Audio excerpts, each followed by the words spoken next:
Imagine having nowhere to go, no place to sleep or get a good meal. For Martha Richards, the dream of making a homeless shelter for women came true in the township of Farrell, Pennsylvania. Because of Martha, the Ark House has become a home for women in need of friends, family, and fellowship. At the time, there were no homeless shelter in the area, and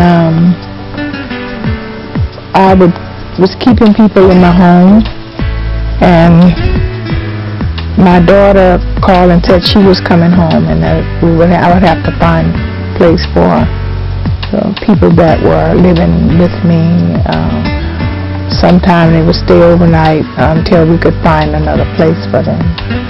And this house belonged to my pastor, Reverend Oscar Singletary, who was my mentor. He was really a community person, and we started to make plans on how we could get this building to use it as a homeless shelter. And I came up here to look at it, and people were already squatting in here. They were sleeping.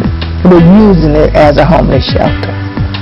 And we made contact with people in the area and told them our desire to use this building as a homeless shelter. My inspiration in mentoring the women of the Ark House actually comes from Mrs. Richards and all that she has been in this community for years and years and years.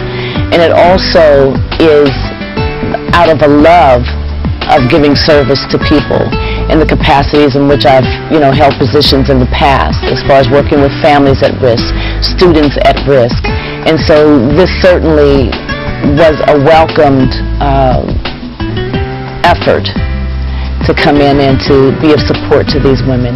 I first met Ms. Richards 10 years ago. I was having a really rough patch in my life, and just to have someone open up their arms and accept you for who you are and not judge you on why you got where you're at, didn't label you, but willing to give you not a handout, but to give you a hand up, which really means a lot. I can't make you no other way, and say that if you are not like I want you, then I can't love you. So love is the easiest thing. It's the most freest thing that we have, but it's the hardest thing to give, because we want to love what we lack, but we have to love as we are. I don't know what I would have done without Miss Richards.